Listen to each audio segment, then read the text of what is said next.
That's DB. I'm Ravi. Lulla. It's time for Bet On It, brought to you by Warhorse Sportsbook. Make sure you get to warhorsecasino.com to check out all their promotions, or just go check out the casinos in Lincoln or in Omaha.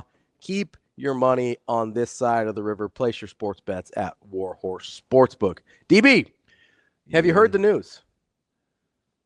That the Cowboys have talked to Deion? That is the news I was talking about. How about that for a stab? Also, not the most shocking thing in the world. We've sort of been hinting around this since Colorado got off to another good start and the Cowboys got off to another bad start. Yeah. And I'm curious what you think, because I don't really know what to do with this. Oh, boy. Where do you start? I start with not assuming, whatever I feel about Deion personally, I'm not going to assume that he can't coach at this level, because I don't know, right? I don't know, because I think he's beating you right now. Well, I still don't like him as a person. No, I know, but he's a better coach than I think you thought. Yes, yeah. The results this year were definitely better than I thought they would. And even I wonder how. I'm like, yeah, and I think he's done a pretty good job putting a staff together. Yep. I also think there's obviously something about him that resonates with players that I don't get, and I can understand that. Now, the interesting thing will be, does he need young guys? That's the thing I don't know, right? Because in the NFL, I don't know if his thing resonates with those guys, right? Because that's a totally different demographic, and we saw it with better coaches than him not work, right? Like Nick Saban obviously didn't resonate with NFL guys the way he does with college guys. We see it quite a bit. Here's the thing. Honestly, the biggest thing is not a Deion thing that I don't know what to do with this. It's that if Jerry Jones actually makes this hire, and I don't know how serious this is or not, but if he actually makes this hire, if you go back and look at his track record of hiring coaches, I think it's way better than we realize. It's pretty good, right? Like I'll give you all of them real quick, right? Starts with Jimmy Johnson. Mm-hmm. Successful, yes. Yeah. Barry Switzer wins a Super Bowl. Okay, now a lot of people think it was off the tails of Johnson, but he won a lot of games.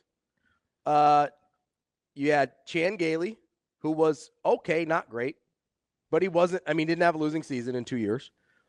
Here's the only bad one: Dave Campo. Yeah, and it was quick too. 5-11, 5-11, 5-11, gone. That's the only coach he's ever hired that has had a losing record with the Cowboys. Yeah. Parcells, Wade Phillips, who actually I think has the highest winning percentage of any of them. If he wouldn't have burned so quick. Yeah. You just know both their temperaments. It's like. But good coach. Now, this is the thing that I wonder with Deion, because what Deion does immediately, if Jerry pulled the trigger, number one, and I don't know if this is good or bad, it takes the shine off of Jerry. Yeah. Like Deion immediately becomes. It becomes about Deion. The story. Mm-hmm. Which I don't know if Jerry can handle. Will Jerry be cool with, or at this stage in Jerry's career, can he handle it? Is this what he wants? Maybe. Because there'll be no what did Jerry say this week on his radio show. It'll be what did Deion say. It'll be what did Deion say. Yeah. So he immediately alleviates the attention. Yeah. But the other thing which I think is actually good for the franchise. I don't know if Jerry can handle it. The other thing is because Deion was like fining guys NIL money that weren't going to class. Mm-hmm. And he's or they were getting bad grades or whatever. He's like, hey, this is what happens in the league. This is how it's going to. I wonder if he'll coach like that. Yeah, I don't know. I don't know if you can. Like, I really don't. I don't know if you can do that at the NFL level. Well, Tomlin does. And so did Belichick. Do it. Like Jimmy Johnson used to do it. And so did Belichick. Belichick did. Johnson would get his guys money. Does Deion have the cachet to be able to do that? I mean, Jimmy Johnson's discipline with those nutty Cowboy teams is legendary. Yeah. Right? It's what endeared him so much to Troy Aikman.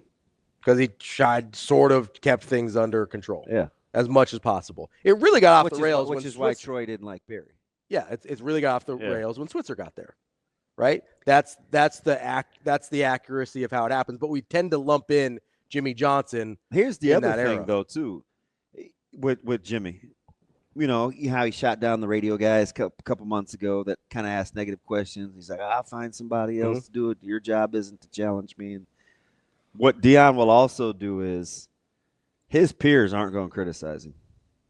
For whatever the reason, I mean, and you're talking about a lot of talking head shows, and it's the Dallas Cowboys. Which one of those guys is going to be the first one to say something negative about Deion? Probably. It's going to be a slow burn. It's going to be a long wait.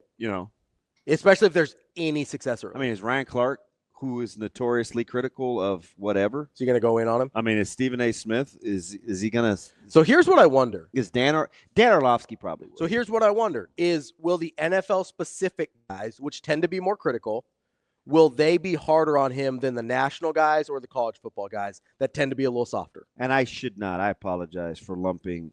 The only thing Stephen A. and Ryan Clark have in common is they both have similar jobs. Sure. Let's go with that. Oh, so I was thinking. It's not what I was thinking. Oh. Ryan Clark actually has credibility because he played, and he's typically right more than he's wrong. Now, he may push the envelope on some other agendas, but his accuracy is pretty high. Yeah, he knows ball. Like that's so unquestioned. I'll be curious. Like the Jeff Saturdays, the Orlovskys. I think Shannon Sharp would be critical. Yeah, if probably. Needed be. But it will be kid gloves for sure. I do think so. I think the guys like Stephen A. Smith, the national kind of, I call them generalists, the guys that don't necessarily like nail down on the NFL, would be easier on him, kind of the way we saw at Colorado. But your Ryan Clarks, your Dan Orlovsky. I mean, I could see Coward going in if need be. Yeah, probably. But that's kind of he was the first guy to kind of nationally stand up to Aaron Rodgers. That's kind of Coward's deal, is he'll be hard on people that other people aren't. Yeah. Now, he goes easy on people that he likes, but he'll kind of go in on people. That's sort of his thing. But I do think NFL people will be more critical than the college reception was for Deion. Like, I can just see, especially because you have a lot of analytics people in the NFL circles now. Now, it is a very well-coached league. It is a coordinator's league. Yeah.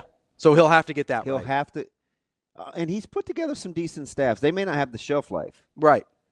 But I even thought last year his staff at at Colorado was good. Oh, yeah. And it didn't work out well because you had the weird thing with the offensive coordinator. And like, I get it didn't go well. But I thought the staff was pretty good. Like, I'll give him credit there. He seems to have a self-awareness of what he doesn't know. And if in a league where you treat your quarterbacks differently by nature. What he did with Shadeur doesn't matter. Yeah, it wouldn't have mattered. At all. Now, the question is, and I don't know this, is my immediate thought goes, okay, let's say they hire Deion. Is it with the understanding that they try and make a move to go get Shadeur? That's the $1 million question to me. They don't have enough. Well, they're at 12, and they'd have to mortgage their future. Yeah, they don't have enough. And as is, what do you do with Dak's contract? Because nobody else is paying that. You sure? I'm pretty sure. It seems like it's difference maker, a game changer. Kind of the going rate. Well, Dallas is going to have to eat some of it. Sure. But we saw that with Russell. If you're willing to eat some of it, you can get rid of a guy. Yeah, and that was monumental. Yeah, it was. But once it happens the first time, I think people are like, oh, I can survive this. And Dak isn't nearly as toxic as Russell was coming out of Denver. Correct. Like, I think there's much younger. And there's still people that probably look at Dak and be like, oh, I can win with that. Like, as is, I can win with Dak like that. There's probably teams like, okay, who's got a really good roster? Let's say you like the Jets roster still? Or Giants? You like Giants roster better? I like the Giants roster. I like the Steelers roster. So let's say you're the Giants, the Jets, or the Steelers. I tell you what, Dak with Dable would be interesting. That's what I mean. You're telling me that the New York Giants don't look at their roster and go, oh, we can compete for this division with Dak in the same division? If you're going to get Shadeur, what do you care? And the Giants theoretically would have room. Yeah. You don't think there's a team like the Giants, like the Jets, like the Steelers that would go and look at Dak and go, hey, I like our roster. We don't need Patrick Mahomes to win our division. We don't need Josh Allen to win our division. And once we're in the dance, let's roll. Let's see what happens. Like, I don't know. I think moving Dak is not the biggest issue there. I think it's getting up to go get Shadeur. I think it's harder to go get the picks together to go get Shadeur. You still have to get the Parsons deal done unless you move. Now, Parsons would be an interesting chess piece. To facilitate a move up? Yeah. Absolutely. And you know who's high enough that could maybe want a quarterback? The Giants are at 5. Now, that doesn't get you all the way there, but that helps. If you're trading with 5 instead of 12, that helps. Huh. Do you do 5 for Parsons straight up? I'd think about it. I think they would too. And that's something I would bet on. It's Bet On It, brought to you by Warhorse Sportsbook.